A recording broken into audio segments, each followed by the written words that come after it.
चक्रों की परिभाषा, एक योग साधक को चक्रों का पता होना चाहिए। फिर उत्तर में लिखा है हमारे शरीर में, अब ये ओजिमा उत्तर देना बेसिक का, फिर हर जगह उत्तर बदलते जाएंगे, हर जगह उत्तर बदलते जाएंगे। तो हमारे शरीर में शुद्ध प्राण ऊर्जा को अस्तित्व से खींचने व अशुद्ध ऊर्जा को बाहर फेंकने के जो ऊर्जा केंद्र बने हुए हैं उन्हें चक्र कहते हैं। फिर एक बार देखो, हमारे ये ज्ञान होना चाहिए। अगर हम इस तरह जा रहे हैं तो ये ज्ञान हमें नहीं होगा तो हम कैसे करेंगे? क्या हमेशा हीलर के पास जाते रहेंगे? अरे हमारी क्षमता है, हम रोजाना बैठ के ये नहीं कर सकते। बिल्कुल कर सकते हैं, हम अपने चक्रार की तो सफाई कर ही सकते हैं ना। हमारे शरीर में शुद्ध प्राण ऊर्जा को अस्तित्व से खींचने और अशुद्ध ऊर्जा को बाहर फेंकने के जो ऊर्जा केंद्र बने हुए हैं उनको चक्र कहते हैं। यानी कि जैसे ये एग्जॉस्ट फैन लगा हुआ है तो ये क्या करता है, यहाँ की गंदी वायु को बाहर फेंकता है, बाहर की वायु को ये अंदर लाता है, ये तो मुझे नहीं मालूम, लेकिन तो ना मुझे मालूम है। तो ऐसी जो चक्राज हमारे रीढ़ में है, दोनों तरफ हैं, दोनों तरफ हैं, और दोनों तरफ से उनका काम केवल यही है कि जो भी अभी हमने जैसे खाना खाया, अब अंदर काम शुरू होगा, और इसमें सब चीज़ें बननी है, वायु भी बननी है, और इसमें जो केमिकल्स आए होंगे, जो सब्जी बाजार से आई होगी उसमें कुछ केमिकल्स होंगे, वो भी हमारे भोजन में चले गए हैं, सब चले गए। अब ये चक्र क्या करेगा कि जो वो वेस्टेज बनेगी उसको बाहर फेंकेगा, हमें नहीं पता है, और जो प्राण शक्ति हमें चाहिए उसको खींचेगा जीने के लिए। तो जब वो क्लॉकवाइज घूमता है, कभी वो क्लॉकवाइज घूमता है, कभी एंटी क्लॉकवाइज घूमता है। एक्चुअल में तो उसकी टाइमिंग भी है, 9 टाइम वो क्लॉकवाइज घूमता है, 9 टाइम वो एंटी क्लॉकवाइज घूमता है। लेकिन जैसे जैसे हम परिस्थितियों से गुजरते हैं वो डिस्टर्ब भी होना शुरू हो जाता है ना। क्लॉकवाइज घूम रहा तो क्लॉकवाइज ही घूम रहा है, एंटी क्लॉकवाइज घूम रहा तो एंटी क्लॉकवाइज ही घूम रहा है, तो ऐसा भी डिस्टर्ब हो जाता है। लेकिन एक्चुअल में उसको अपना काम करता है, जब क्लॉकवाइज वो घूमता है उस दौरान आप देखें, उस दौरान वो अस्तित्व से एनर्जी खींचता है हमारे लिए। अब यहाँ बैठे वो अपना काम कर रहा है, और जब वो फिर एंटी क्लॉकवाइज घूमेगा 9 टाइम, वो जो इतना इकट्ठा हुआ गंध उसको बाहर फेंकेगा। ये काम चक्र कर रहे हैं, समझ में आ गया ना। चक्र क्या है? नाड़ियों का समूह है। तो नाड़ियां, जब नाड़ियां एक जगह जैसे जंक्शन होते हैं वहां सारी ट्रेनें एक जगह इकट्ठे होती हैं, ऐसे नाड़ियां जब एक इकट्ठे होती है, जो वो एनर्जी पूरा वर्तुल में घूमती है, वो चक्र है, जहां पर कई नाड़ियां एक साथ इकट्ठी हो रही है। वो नाड़ियां कौन सी हैं? वो नाड़ियां अपना एक व्यवहार लिए हुए हैं, एक अपना स्वभाव लिए हुए हैं, उनका एक स्वभाव, उनके पास एक समझ है। देखो परम शक्ति की व्यवस्था, अब एक पर्सन है ना, हुआ था मेरे 7 वर्षों की, क्या ईश्वर है? नहीं, आप मानते हैं? तो उसका जवाब कि उसकी व्यवस्था देखो, उसकी इस एरिया में ये वाली नाड़ियों की समझ है पूरी, कि ये काम ये वाली नाड़ियां करेंगी और ये वाला काम ये वाली नाड़ियां करेंगी, उनके पास पूरी समझ है और वो कर भी रही हैं। पर क्योंकि हमारे उसके सपोर्ट नहीं, आत्मा की उसको सपोर्ट नहीं है, तो वो अपने मन मुताबिक करती है। मन मुताबिक जब वो करेंगी तो हमारे जीवन में खुशियां भी आ सकती हैं, दुख भी आ सकते हैं, ये उस वक्त की स्थिति पर निर्भर है। तो क्लियर होगी इतनी बात। और ये जो मैंने आपको बताई ये भी बहुत ऊपरी परिभाषाएं हैं, असत्य नहीं है, लेकिन बहुत ऊपरी परिभाषाएं हैं एक आम साधक को बताने के लिए, चक्र के लिए, जब हम प्राण की चीजों का प्रयोग कर रहे हैं। अब जो मूलाधार की मैं साइंस बताना चाह रहा हूँ, अब इतना तो आपको समझ गए, इनकी समझ है। तो जैसे मैंने बताया कि जितनी भी नाड़ियां एक जगह मिल रही हैं, वो जो स्थान बनता है चक्र बनता है, पर वो नाड़ियां, उन नाड़ियों में कौन सी समझ है, और वो नाड़ियां कैसी हैं, वो नाड़ियां कैसी हैं, वो नाड़ियां ऐसी हैं, बताया जा सकता है, और ढूंढना आपको पड़ेगा। जो भी लोग हैं वो एक संकेत दे सकते हैं आपको ऐसा। तो जैसे सर्दियों में धूप का प्रकाश आता है, आप देखते हो उसमें हाथ भी है, लेकिन वो कुछ झिलमिल झिलमिल दिखता है आपको उसमें, है ना। तो बिल्कुल ऐसे नाड़ियां वो बड़ी स्पीड से ऐसे चल रही हैं, ऐसे, फिर दूसरी तीसरी, बिल्कुल बहुत पावर से। तो उसे हम प्रकाश भी कह सकते हैं, वो प्रकाश रूप भी है। उसे हम ध्वनि भी कह सकते हैं, वो ध्वनि रूप भी, उनमें ध्वनि, उसमें आवाज भी है। उसे हम कंपन भी कह सकते हैं, उसमें रंग भी है, कि जैसे जैसे उसकी फ्रीक्वेंसी बदलेगी उसके रंग बदलेंगे, वहां पर। तो वो तरह तरह से एक ही चीज है काम, एक ही चीज एनर्जी है, पर वो अलग अलग रूपों में, किसी भी रूप में कोई भी उसकी अपना परिभाषा कर सकता है। समझ में आ रहा है ना?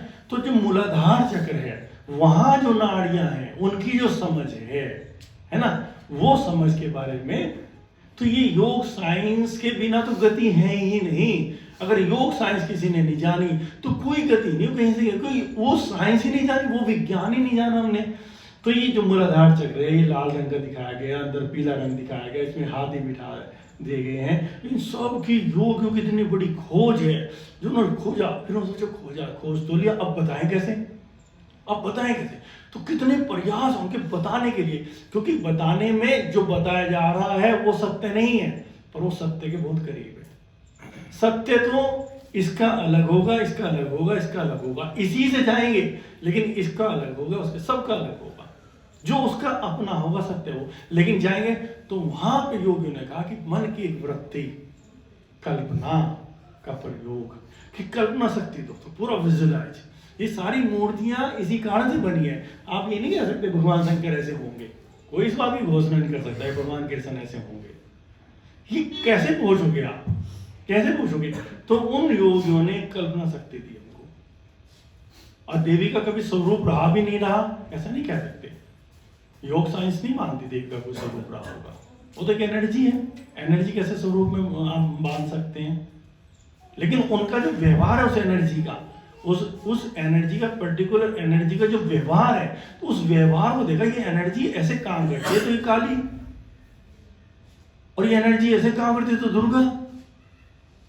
तो एनर्जी है, वो एक तरह की एनर्जी है, उसका व्यवहार है। तो हमने उस व्यवहार में भी उसको शेर पर बिठा दिया, क्योंकि वो जहां काम करे, जिस तरह का स्वभाव है, वो स्वभाव के एनर्जी मणिपुर से मिल रहा है, तो वहां तो उस एनर्जी को हमने बिठा दिया। जो हमारे साथ इसमें मूलाधार पे घटना घटनी है, काली को वहां बिठा दिया। आपने देखा धड़ धड़ काट रही है सबको, अगर वो नहीं काटेगी तो बर्बाद हो जाएंगे हम। इतनी वेस्टेज है वहां पर पड़ी हुई जगह का। तो कहने का अर्थ है कि जैसे पंखड़ी दिखाई गई है, इस तरह का स्वरूप लाल रंग का वहां एक एनर्जी है, उसके अंदर एक पीली एनर्जी है जो पृथ्वी से कनेक्टेड है, उसी के अंदर। तो ये चक्र, जैसे कल बताया था मैंने, कल बताया था पृथ्वी का संबंध कौन सी उससे बताया था, इंद्री से, इंद्री से कौन सी से बताया था बेटा? पृथ्वी तत्व कौन सी इंद्री से जुड़ा हुआ है? इंद्री, इंद्री, सेंस, सेंस। हाँ, अब ये हो गया ना, भारत देश में इंग्लिश हम नहीं जानते, हिंदी वो नहीं जानते, कम्युनिकेशन मुश्किल हो गया। हाँ, सेंस बताओ कौन सी सेंस से जुड़ा हुआ है पृथ्वी तत्व, है ना? अर्थ एलिमेंट, हाँ, नासिका से, है ना? तो नासिका से जुड़ा हुआ है। तो ऐसे ही जो मूलाधार चक्र पृथ्वी तत्व से जुड़ा हुआ है। हर तत्व एक चक्र से जुड़ा हुआ है, हर तत्व एक चक्र से जुड़ा हुआ है। और तत्व क्या है? ये भी एक एनर्जी की फॉर्म है। अभी तो हम पृथ्वी को मानते हैं, पर वो एनर्जी की पूरी फॉर्म है तत्व, और जो पूरी तरह से जिसके एटम्स चारों तरफ कंपित हैं, वो सब जगह कंपित है। इन्हीं में जल के भी मिले हुए हैं, इन्हीं में भी अग्नि के भी मिले हुए, सब एटम्स यहाँ पर मिले हुए आपस में। तो हम कौन से तत्व को आमंत्रित करें, वो तत्व हमारी तरफ चलेगा। तो उस तत्व को जब वो पूरे ब्रह्मांड में फैले हुए, पृथ्वी, जलवायु, अग्नि, आकाश, सबके तत्व फैले हुए, लेकिन उसका कनेक्शन कहां पर है? वो मूलाधार चक्र पर है। तो योगियों ने बताया कि मूलाधार चक्र क्या है? खेल का मैदान। क्या है? खेल का मैदान, जहां तत्व खेलते हैं, जहां तत्व खेलते हैं। जब हम खेलते क्या करते हैं? एक नए जगत का निर्माण करते हैं, माया का निर्माण करते हैं। अभी हम कहते हैं ना माया जगत, तो माया जगत है, माया का निर्माण होता है यहाँ। क्योंकि कह रहे, कुछ संत कह रहे बिल्कुल असत्य है, और पूरा सत्य है। कोई छुट्टी भरे तो दर्द होता है, मकान की जरूरत है, बारिश आए तो सर्दी भी लगती है, बुखार भी होता है, और वैसे सब असत्य है। तो ये माया है, लेकिन ये रचना है। तो यहाँ ये समझने वाली बात है बच्चों कि चक्र ये है, इसकी एक अपनी समझ है, इसकी एक फ्रीक्वेंसी है, इन नाड़ियों में एक समझ है। जब ये पृथ्वी तत्व से कनेक्टेड होती है तो पृथ्वी तत्व यहाँ पे अपनी माया जगत का निर्माण करता है। और कौन सी माया जगत का निर्माण होता है? जो उसको अधिकार दिए गए हैं, जो परम अस्तित्व ने, परम ऊर्जा ने सबकी जिम्मेदारी दी हुई है, पृथ्वी की, जल की, वायु की, अग्नि की, सूर्य की, चंद्रमा की, इनकी जिम्मेदारियां हैं। और जिम्मेदारियां हैं, और जैसे आपके जन्म दर जन्म आपका ट्रांसफॉर्म होता है, इनका भी ट्रांसफॉर्म होता है। जैसे आप कह रहे हैं कि आज जो सूर्य है, हो सके कल वो सूर्य ना किसी और जगह पर उसकी एनर्जी काम कर रही हो, और आप में से कोई व्यक्ति जाके कल सूर्य बने। बहुत संभावना है कि आपकी एनर्जी जो फॉर्म है, जिस तरह से आपकी एनर्जी ने काम किया है, सूर्य भी हो सकते हैं, चंद्रमा भी हो सकते हैं, आप मंगल ग्रह भी हो सकते हैं, बुध ग्रह भी हो सकते हैं, और जब वो मंगल को बुध था वो आगे की ओर जा सकता है। इतना मामला है, तो कैसे छूटेगा संसार? ये इन रहस्यमय जगत में प्रवेश से नहीं, संभव ही नहीं है। ना किताबें काम करेंगी, ना लोगों के समझाने काम करेंगे, ना माता पिता होगे, ना शिक्षा होगे। क्यों छूटा? गुरुकुल में वहां रहस्यमय जगत में प्रवेश था, तो इसलिए छूट जाता था। राजा बन के आता था, लेकिन राजा को मोह नहीं होता था, और इसलिए राजा लोग पुत्रों को भेजते थे कि रहस्यमय जगत, कि ये हमारा आना जाना क्या है, तो इन रहस्यों को जानकर ही हम लोग समझ सकते हैं। तो यहाँ क्या समझा हमने कि मूलाधार चक्र है, वहां नाड़ियों का एक पुंज है, उनकी एक अपनी समझ है, वो एक एनर्जी है, एक पृथ्वी तत्व है, पृथ्वी की एक एनर्जी है, और ये एनर्जी हमारे अंदर भी है, ये बाहर भी है। जब क्योंकि सब कुछ अंदर है, जब हम अंदर इस पे काम करते हैं तो ये क्रिएट होता है, यहाँ रचना होती है, और ये रचना बाहर से एनर्जी खींचेगी, तो जो पृथ्वी की जो संभावनाएं हैं वो हमारे जीवन में आएंगी। पृथ्वी तत्व की क्या संभावनाएं हैं? तो पहले एक प्रश्न ले लेते हैं जो आम बेसिक में लिखा है, फिर उसके बाद और खोज ऊपर की बात, जब मूलाधार चक्र की बात होगी।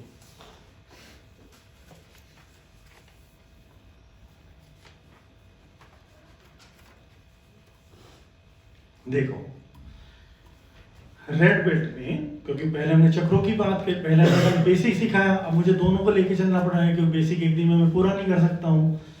तो एक प्रश्न है 21 नंबर पे, पृथ्वी तत्व के गुण में जीवन में प्रयोग। पृथ्वी तत्व के गुण क्या है? हमारे बच्चों को, हमारे युवकों को पता होना चाहिए पृथ्वी, इसके गुण क्या है और इनका प्रयोग क्या है। पृथ्वी तत्व का, इसके एटम्स का, इनकी प्राण शक्ति का, तो क्या लाता है हमारे जीवन में? ये ऊर्जा को संतुलन करना, ऊर्जा को संतुलित करता है, बैलेंस करता है। जो पृथ्वी तत्व है वो, उसका एक गुण है, अगर एक्सेस एनर्जी होगी उसको भी खींच लेगा, अगर एनर्जी कम होगी तो वो आपको दे देगा। इसलिए हमारे यहाँ नंगे पैर चलने का प्रावधान है मिट्टी पर, जो आज मम्मियों ने तो अपने बच्चों को खत्म ही कर दिया, केवल चादर गंदी ना हो जाए, चाहे डॉक्टर के यहाँ जितना समय लग जाए, लेकिन वो बराबर नंगे पैर घूमना बराबर उस बच्चे की एनर्जी को बैलेंस कर रहा था, बराबर। तो ये हमें जो जनरली हमारी जानकारी थी, जो हमारे बुजुर्गों के आम बातों में सारा योग समाया हुआ था, वो हमने बिल्कुल दरकिनार कर दिया। तो फिर भी अगर ऐसा नहीं है तो हर व्यक्ति जो मूलाधार चक्र पे, क्योंकि मूलाधार की और संभावना मैं बताऊंगा आपको, जो मूलाधार चक्र पे काम करना चाहता है वो मिट्टी से संबंध जरूर जोड़े। नहीं मिल पा रहा है तो अपने घर में बागवानी करे, बागवानी में मिट्टी में हाथ देना, मिट्टी को बार बार हाथों में लेना, ये अपना अनिवार्य करते समझे। अगर जीवन में आध्यात्मिक यात्रा को करते हुए आपको गति करनी है, सब चीजों को आपको चाहिए, तो पहले तो आपके शरीर को स्वस्थ करती है वो। उस वक्त जैसे ही वो आप हाथों में, पहले हमारे यहाँ हाथ साफ मिट्टी से हुआ करते थे, साबुन वगैरह नहीं थे, अब हम केमिकल से कर रहे हैं, और पूरी साइंस थी हमारे यहाँ, मिट्टी से कर देते। फिर नए नए डॉक्टर्स आए, उन्होंने बैक्टीरिया बताने शुरू कर दी, उसमें बीमारियां बतानी शुरू कर दी, उन्होंने अपने काम चलाने थे, हमें बेवकूफ़ बनाना था, तो ढंग से बनाया भी, क्योंकि हम बनने को तैयार थे, है ना। तो वो मिट्टी जो थी वो हमारा केवल यही काम करती थी, जो निगेटिव एनर्जी थी, क्योंकि हाथों में सारे पॉइंट है वो खींच लेती थी, और वहाँ पे अगर कमी है ऊर्जा की पूरा कर देती थी, और यहाँ तक है, मेरे तो बचपन में याद है, हमारी दादी वादी कहती थी जब हम हाथ धोते थे ना, उस वक्त तक राख पे आ गए थे हम लोग, मिट्टी से राख पे, तभी होती थी भाई हाथ 7 बार धोने चाहिए। तो वो साइंस आज समझ में आती है, 7 बार धोने चाहिए, तो वो बार बार कहती बार बार हम इसके टच में नहीं, है ना। दूसरा गुण है बच्चों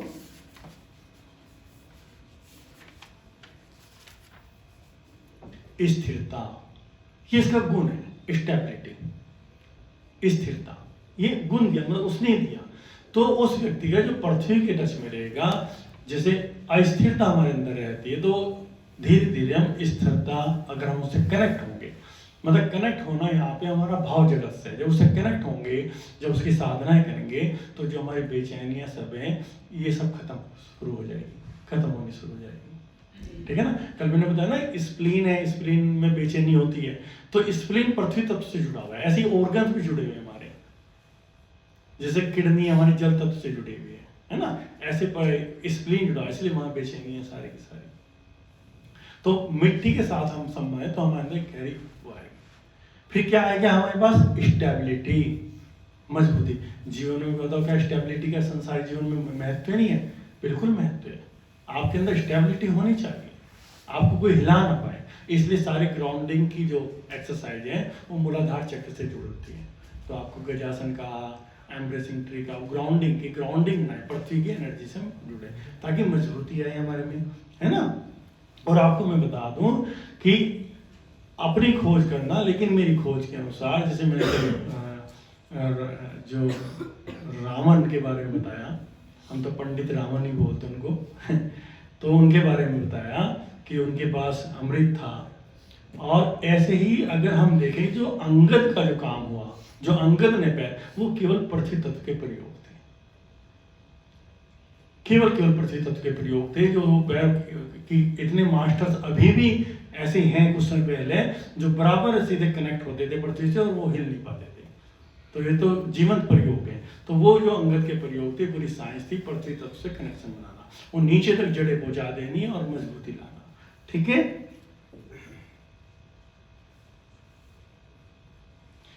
दूसरा क्या है, भौतिक आवश्यकताओं की पूर्ति करना। समस्त फिजिकल नीड्स की जो जिम्मेदारी वो पृथ्वी तत्व की है। चाहे आपके जीवन में मकान है नहीं है, आपके पास पैसा है नहीं है, आपकी पास कार है नहीं है, लेकिन ये पृथ्वी तत्व एक्टिव होगा तो ये सारी व्यवस्थाएं होंगी। अगर ये पृथ्वी तत्व एक्टिव नहीं होगा तो ये व्यवस्थाएं नहीं होंगी। तो आप कहेंगे, फिर एक प्रश्न उठता है कि पृथ्वी तत्व, इतने लोगों पे मकान है, गाड़ियां हैं, पैसे हैं, तो इन्होंने तो पृथ्वी तत्व एक्टिव कर लिया, फिर योग में इसकी क्या जरूरत है? योग क्यों कह रहा है कि फला ध्वनियों से आप इसको एक्टिव करो? योग एक्टिव नहीं कर रहा है, योग दो बातों को हमें समझा रहा है कि सन्यासी भी अगर चाहे तो हर चीज उपलब्ध कर सकता है केवल योग क्रियाओं से।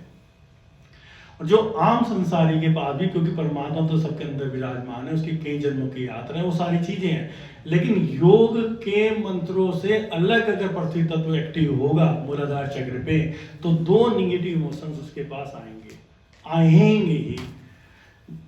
एक है असुरक्षा, स्वभाव है मूलाधार चक्र का, मूलाधार चक्र की नाड़ी का स्वभाव है असुरक्षा और अटैचमेंट। जब ये एक्टिव होगा तो ये दो चीजें आएंगी। किसी भी व्यक्ति के जीवन में उठा लो, अपने जीवन उठा लो, जब धन बढ़ेगा, जब ऐश्वर्य बढ़ेगा, मकान बढ़ेंगे, गाड़ियां बढ़ेंगी, तो एक तो अटैचमेंट बढ़ेगा।